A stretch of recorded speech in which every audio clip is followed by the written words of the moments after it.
Hello everyone, how you doing? I hope you are doing great. तो एक बच्चे ने क्वेश्चन पूछा है मैम कि मैं बी फार्मेसी का कोर्स करूं या डेटा एनालिटिक्स का कोर्स करूं फ्रॉम आईआईटी मद्रास। तो ये बोल रहे हैं कि मैं ऑलरेडी गल्फ कंट्रीज में रह चुका हूं और मैं प्लान भी कर रहा हूं वहीं जाके मुझे काम करना है।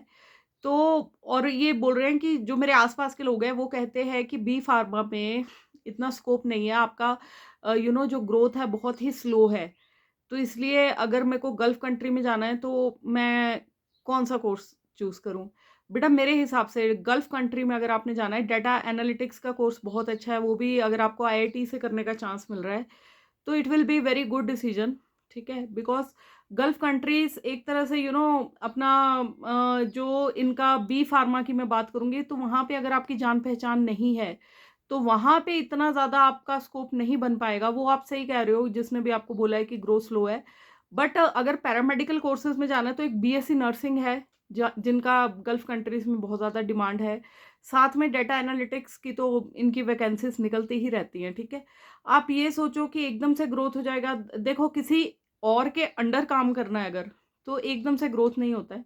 ग्रोथ आपका स्टार्टिंग में स्लो ही रहता है, तो वो इवेंचुअली बढ़ेगा, ठीक है? बी फार्मा तब अच्छा है। बी फार्मा के बाद आपने ये भी लिखा था कि मैम एमबीए वगैरह कर लूँ, एम फार्मा कर लूँ। ये सब करना है तब फिर आपको एमबीए के टाइम आपको ये ध्यान में रखना होगा कि प्लेसमेंट्स प्लेसमेंट्स आपको, और वो डिपेंड करता है कि किस आप कॉलेज से करते हो, ठीक है? वो आपको कोई नहीं प्रिडिक्ट कर सकता कि किसी कॉलेज से कर लिया वो आपको डायरेक्ट गल्फ कंट्री में प्लेसमेंट देगी या नहीं देगी। बट डेटा एनालिटिक्स की अगर आप डाटा उठाओगे तो उसमें वैकेंसीज़ निकलती रहती हैं, ठीक है? प्लस अगर आपको गल्फ कंट्री में रहने का एक्सपीरियंस भी है, तो आप खुद भी अपने आस-पास देखोगे।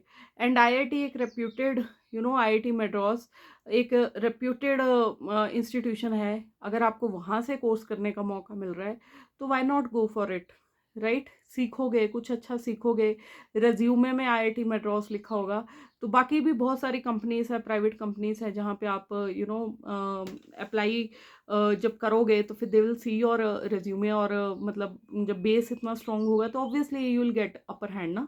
एंड आईआईटी जैसी जगह से करोगे तो आप लोगों को कंपनीज का भी पता चलता है, क्योंकि यहाँ पे प्लेसमेंट्स भी बीच में होती रहती हैं। देखिए, डिग्री होल्डर्स की तो होती हैं, बट डिप्लोमा होल्डर्स के लिए भी ये लोग प्लेसमेंट्स देते हैं, ठीक है?